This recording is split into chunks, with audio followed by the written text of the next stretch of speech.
If there is one episode in this series that will win you an interview, it might be this one.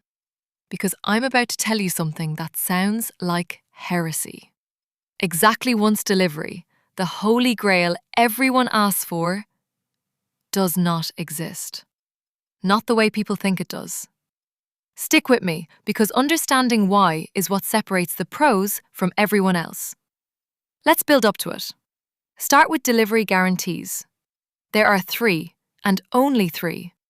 At most once. You send the message and you never retry. If it gets lost, oh well. The risk is obvious. You can lose data. So this is only for cheap, disposable stuff. Metrics, telemetry. Stuff where losing one data point out of a million genuinely doesn't matter. At least once. You retry until you get an acknowledgement. Nothing gets lost. But if your acknowledgement gets delayed, you might send the same message twice. So the risk here is duplicates. And this, by the way, is the default for basically everything in the real world. And then, exactly once. Every message processed one time.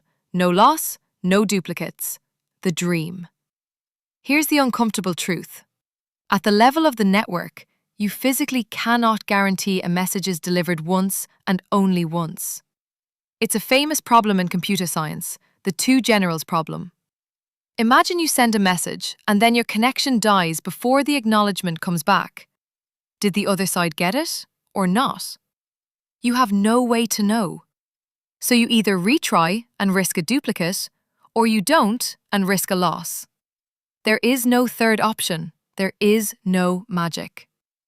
So how does anyone claim exactly once? Here's the trick. And this is the sentence to memorize.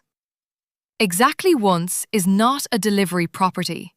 It's a processing property. It's at least once delivery, plus a consumer smart enough to recognize and ignore duplicates. Deliver it as many times as you need. Just make sure processing it twice has the same effect as processing it once.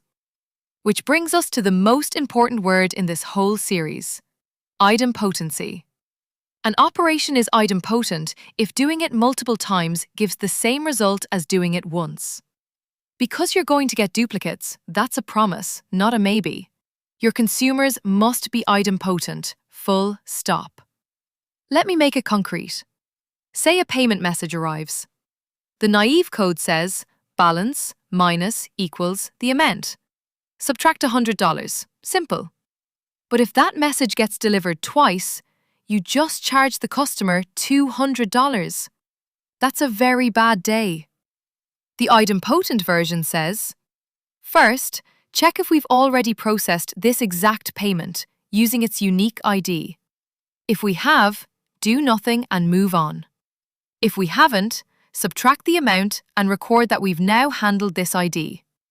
Now it doesn't matter if the message shows up 5 times. Only the first one does anything. That unique ID has a name, the idempotency key. It's generated once, usually right at the API layer when the request first arrives, and it travels with the message through every single hop of your system. It survives retries, network timeouts, and restarts. The entire exactly once story hangs on that key being stable from end to end. There are 3 common ways to make a consumer idempotent. 1. A dedup key, where you store the IDs you've seen and skip repeats. 2. Naturally idempotent operations. Instead of add 1 to the count, you write set the status to shipped, which you can safely run 100 times. 3.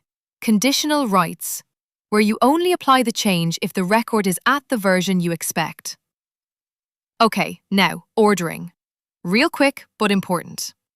Ordering is only guaranteed within a single partition or queue or session, not globally. If you want all events for the same order to be processed in the right sequence, you use the order's ID as the key. That guarantees every event for that order lands in the same partition and gets processed in order, one at a time. An order shipped event can never jump ahead of the order paid event that came before it. Could you get global ordering across everything? Sure. Force everything through a single partition with a single consumer. But you just destroyed your throughput. So don't, unless you truly, absolutely need it. Let me tie the bow. Producer stamps an idempotency key. Delivery is at least once, so expect duplicates and maybe even some reordering from retries. You partition by entity, so related events stay in order. And your consumer is idempotent and order aware. Put those together and you get effectively exactly once processing. That's the real answer. Not magic, engineering. Next episode: durability, consumer lag, and back pressure.